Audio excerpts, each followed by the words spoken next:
yang tiada lain juga tiada bukan Nabi Muhammad Sallallahu alaihi wasallam.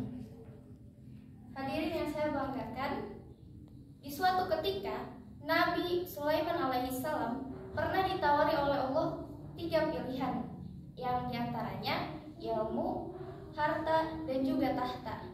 Tapi kala itu Nabi Sulaiman alaihissalam malah memilih ilmu sebagai pilihannya. Mungkin bagi sebagian orang pasti akan memilih harta maupun tahta, kan? Betul. Tapi mengapa Nabi Sulaiman malah memilih ilmu? Nabi Sulaiman malah memilih ilmu ketimbang 2 pilihan lainnya karena ia sadar bahwa harta dan tahta tidak sama seperti ilmu. Ilmu itu ringan dibawa kemana-mana. Ilmu adalah biji yang nantinya akan tumbuh menjadi pohon yang menghasilkan buah yang segar dan bermanfaat.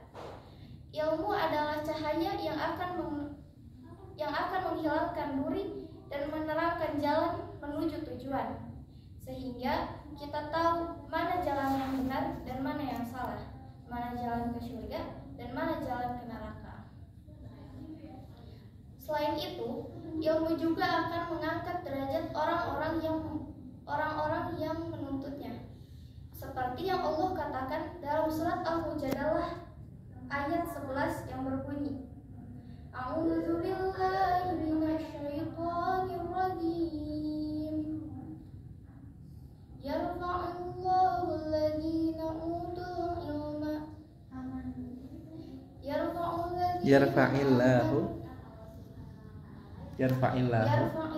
alladhina amanu minkum walladzina utul ilma darajat. Allah akan mengangkat derajat orang-orang yang beriman di antaramu dan orang-orang yang diberi ilmu beberapa derajat.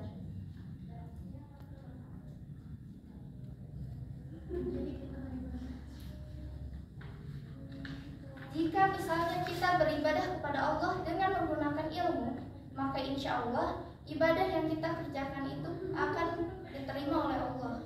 Tapi kebalikannya, jika kita beribadah kepada Allah tidak menggunakan ilmu, maka bisa jadi ibadah yang kita lakukan itu mardudatun la tuqbalu atau menjadi sia-sia. Na'udzubillahi min dzalik.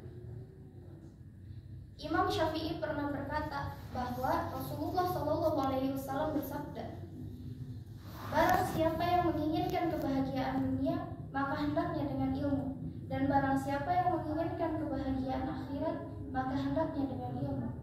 Dan barang siapa yang menginginkan kebahagiaan dunia akhirat, maka hendaknya dengan ilmu.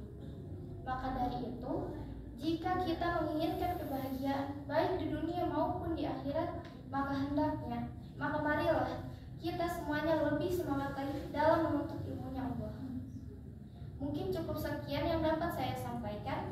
Bila ada kata yang kurang berkenan di hati para hadirin, saya mohon maaf sebesar-besarnya.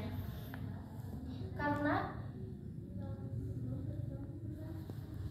kebaikan datang dari Allah Subhanahu wa Ta'ala dan kesalahan datang dari saya selaku manusia biasa yang tidak luput dari salah, dosa maupun lupa. Mungkin cukup sekian yang dapat saya sampaikan. Di rumah wangi setangi, tapi lebih wangi pohon meranti. Dengan ilmu pahala menanti, dengan ilmu derajat tinggi, dengan ikhlas pahala menanti. Wabil taufiq wal hidayah. Wassalamualaikum